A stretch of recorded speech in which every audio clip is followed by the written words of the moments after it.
खट्टा खाने वाली चुड़ैल। रात को अचानक राधिका मौसी को किचन से कुछ गिरने की आवाज आई। उन्होंने बाहर निकल के देखा तो किचन में उन्हें कोई सफेद साड़ी में दिखा। वो चीख पड़ी, हे भगवान, आलतू जलाल तू आई बला को टाल तू, आलतू जलाल तू आई बला को टाल तू। राधिका मौसी को चीखते सुनकर श्रवण बाहर आता है भागते हुए। अरे माँ, क्या हुआ? क्या देख लिया? दादी माँ आ गई क्या सपने में?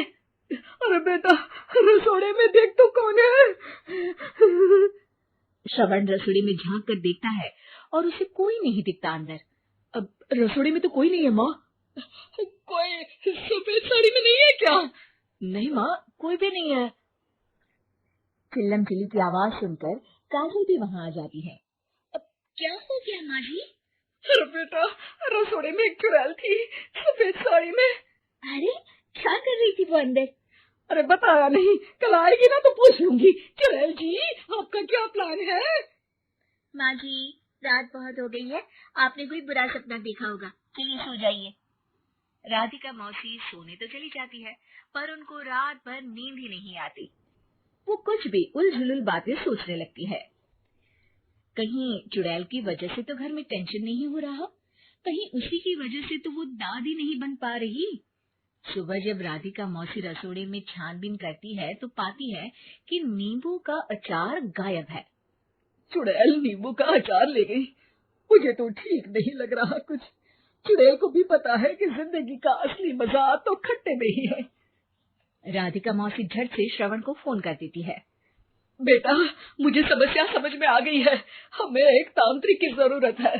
अरे क्या बोल रही हो माँ, तांत्रिक की क्या जरूरत है? आप पूजा पाठ तो कर ही रही हो ना। आलतू जलालतू मंत्र सारे फालतू जैसे कुछ मंत्र पढ़ो, चली जाएगी अपने आप चुड़ैल। अरे नहीं बेटा, कभी चुड़ैल को कम नहीं समझते।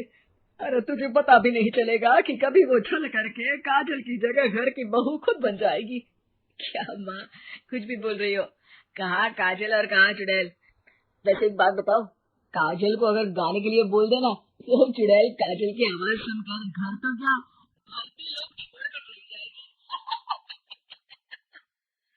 तुम ना पढ़े लिखे बच्चे हर चीज को मजाक समझते हो। तुम रहने दो, मैं खुद ही तांत्रिक को बुला लेती हूँ। अच्छा सुन, शाम को इमली लेके आना। क्या है कि चटनी खाए बहुत दिन हो गए है ना। नहीं माँ, इमली तांत्रिक से ही मंगवा लो ना, आटा वगैरह भी उसी से पिसवा लेना। देखो मुझे काम करना है। श्रवण रात को कई तरह की सब्जियों के साथ माँ के कहने पे चटनी के लिए इमली भी ले आया था, लेकिन राधिका मौसी के दिमाग में अलग ही फिल्म चल रही थी। उन्हें अब सिर्फ शक ही नहीं यकीन होने लगा था कि शायद चुड़ैल ने श्रवण पर अपना जाल बिछा दिया था, जिस वजह से श्रवण उनकी बात ही नहीं मान रहा था। पर कोई नहीं, आने वाली रात में राधिका मौसी खुद तैयार हो गई चुड़ैल को पकड़ने के लिए। रुद्राक्ष की माला, तुलसी का पत्ता, हनुमान चालीसा सब हाथ के पास ही था, बस चुड़ैल का इंतजार था। और जैसा राधिका मौसी ने सोचा था वैसा ही हुआ। वो चुड़ैल उस रात भी आई, पर वो राधिका मौसी से तेज निकली और राधिका मौसी के उससे पकड़ने के पहले ही वो भाग खड़ी हुई। जरूर बहू पे साया है उस चुड़ैल का, तभी तो श्रवण के कमरे में गई है। और अगली सुबह राधिका मौसी पिछली रात हुए हमले में किन चीजों का नुकसान हुआ उसका हिसाब लगा रही थी। उनके खेमे से एक आम के अचार की शीशी भी गायब हो चुकी थी और वो इमली भी जो कल श्रवण लेकर आया था। राधिका मौसी इस बारे में सोच ही रही थी कि श्रवण जल्दी से रसोड़े में आकर दवाइयों की पोटली ढूंढने लगता है। अरे बेटा, क्या हो गया? अब माँ, वो काजल की तबीयत खराब है, बहुत घबराहट हो रही है उसे। हे भगवान, मैंने पहले ही कहा था कि तांत्रिक को बुला लेते हैं, पर नहीं, अब देखो उस चुड़ैल ने काजल को अपने वश में करना शुरू भी कर दिया है। हालांकि श्रवण भूतों में विश्वास नहीं करता था, पर अब वो भी डर जाता है और राजी हो जाता है एक तांत्रिक को बुलाने के लिए। कुछ ही घंटों में तांत्रिक आ जाते हैं और राधिका मौसी तांत्रिक जी को सब बता देती है। घोर संकट, घनघोर संकट, चुड़ैल को मारू जोर छाछट, ओम भाट स्वाहा खटखा के आहा। अरे ये क्या मंत्र है? मेरे खुद के ओरिजिनल मंत्र है, अच्छे लगे तो दाद चाहूंगा।